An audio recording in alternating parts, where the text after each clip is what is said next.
Let's get straight to the drama in the bottom six. Just the one match this afternoon. Kilmarnock started the day in the dreaded playoff place, but they faced Hearts at Tynecastle, which had been a very happy hunting ground for Killie in recent seasons. Commentary from Rob McLean. Hearts have taken 13 points from their last 5 games, and Gary Locke leaves the team alone. Jamie Hamill, back after suspension, is on the bench. Kilmarnock make 4 changes to the team which lost in Dingwall last weekend. Lee Ashcroft has dropped and Manuel Pascali drops into the back 4. Sammy Clingan plays from the start. Pre-match, a minute's silence for Sandy Jardine, who's fondly remembered for his 6.5 years at Hearts.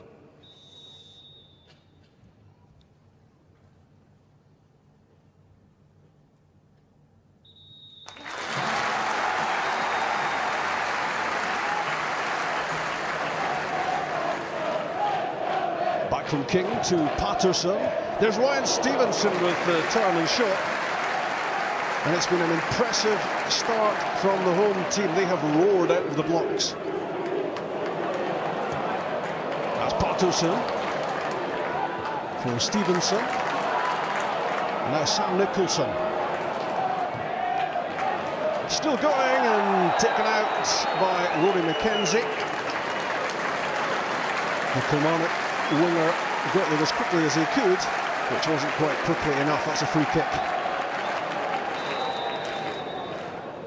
Ryan Stevenson scores!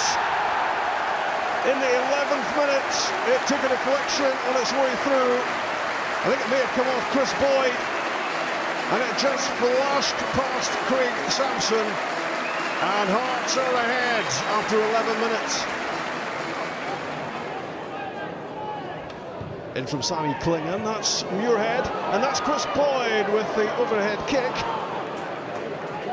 Kilmarnock have been under the cosh in the opening exchanges and happy to be creating anything in front of the opposition goal.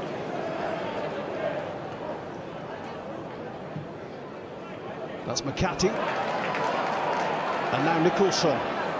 He's threatening again.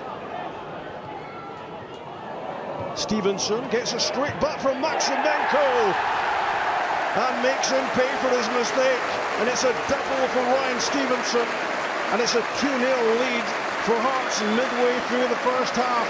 It's really poor defending that, and back it went through the legs of the Latvian defender, and Sampson beaten again.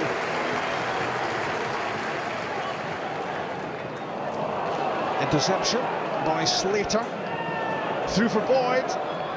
Chris Boyd with the shot at goal, and that's progress for Kilmarnock. It's been miserable so far. Looking for a gap here between McDonald and the near post. Mistake by Patterson. Chris Johnston gets away from him, into the danger zone he goes, down he goes. He's looking for a penalty, and referee Callum Murray says no. Well, Kilmarnock are furious about this. Patterson made the challenge and didn't get the ball, but no penalty. Off goes Billy King, and Kilmarnock are again in disarray. Stevenson,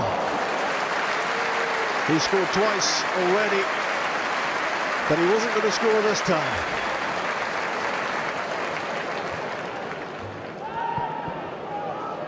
Ryan Stevenson running the show.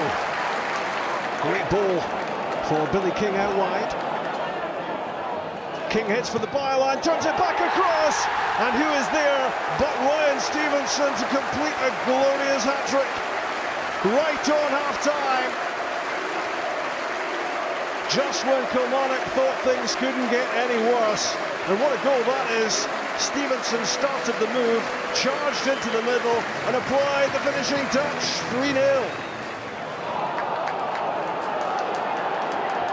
Stevenson gets it back from Nicholson. Ryan Stevenson is within a fraction of his 4th goal. It's a remarkable performance, this, from Stevenson. Cross-field from Stevenson, everything is coming off, and Billy King is in for number 4. 11 minutes into the second half, And it is chaotic Kilmarnock who are being shredded here by Hearts. They are in all sorts of trouble and find themselves now 4-0 down. Patterson. Great ball for Stevenson. They're charging into the middle, and it's Callum Patterson who gets the important touch and makes it 5-0 at Tynecastle. It is becoming ever more humiliating for Kilmarnock. And inside an hour, they are 5-0 down.